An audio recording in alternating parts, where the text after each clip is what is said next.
the regression trend channel indicator, which is available for various platforms on the TradingFinder website. From this section, you can download the indicator file for MetaTrader 4 and MetaTrader 5 platforms and run it on your chart. Additionally, traders can read this page to learn about how the indicator works and its functionality.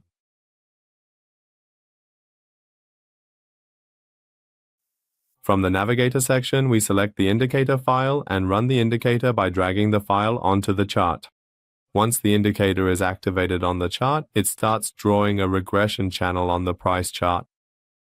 The linear regression channel indicator is a special and practical tool that automatically draws a channel using the average price. It is suitable for traders who use channels and price levels for analysis and entering trades.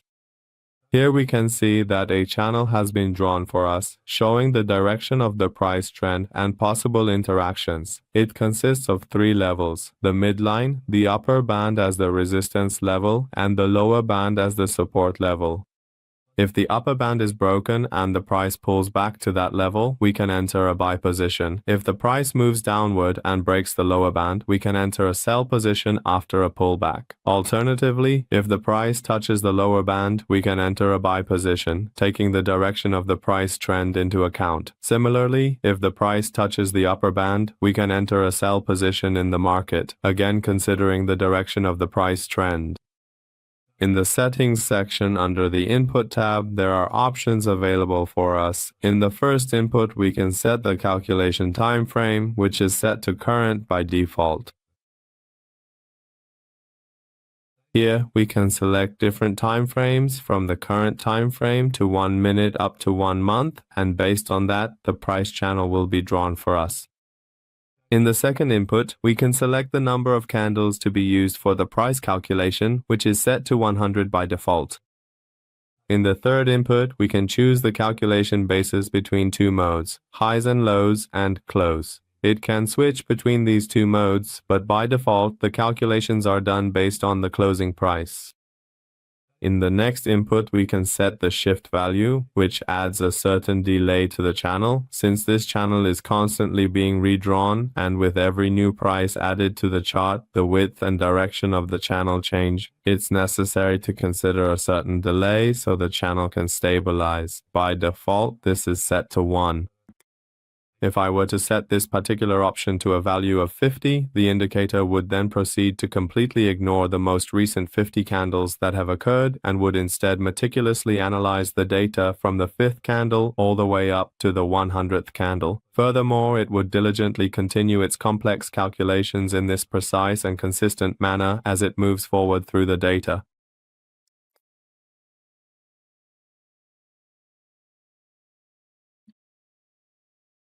In the first input, I can also specify the calculation time frame. For example, here we are on the 1-hour time frame, and I set the calculation time frame to 4 hours, so the channel will be drawn for us based on a longer and larger time frame.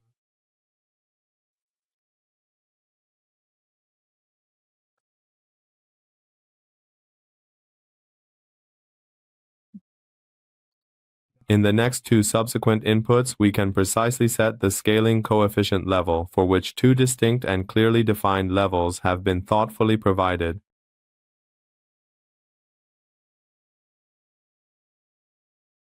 We can use these 2 levels to determine the channel's ceiling based on the calculation of price behavior. For example, I have meticulously set the first level, designated as level 1, to a value of 1. This precisely means that the vertical distance between the upper and lower boundaries or ceilings is exactly equal to a single unit. Furthermore, I have carefully configured the second level, known as level 2, to a value of 2. Consequently, this implies that the measured distance is considered to be precisely twice the magnitude of our primary or main reference level. One time and then a second time, where we can effectively utilize the second channel as a designated target for our operations. For example, if the first channel is broken and there's a pullback, we can enter a buy position aiming for the target of our second channel, which is drawn here for us.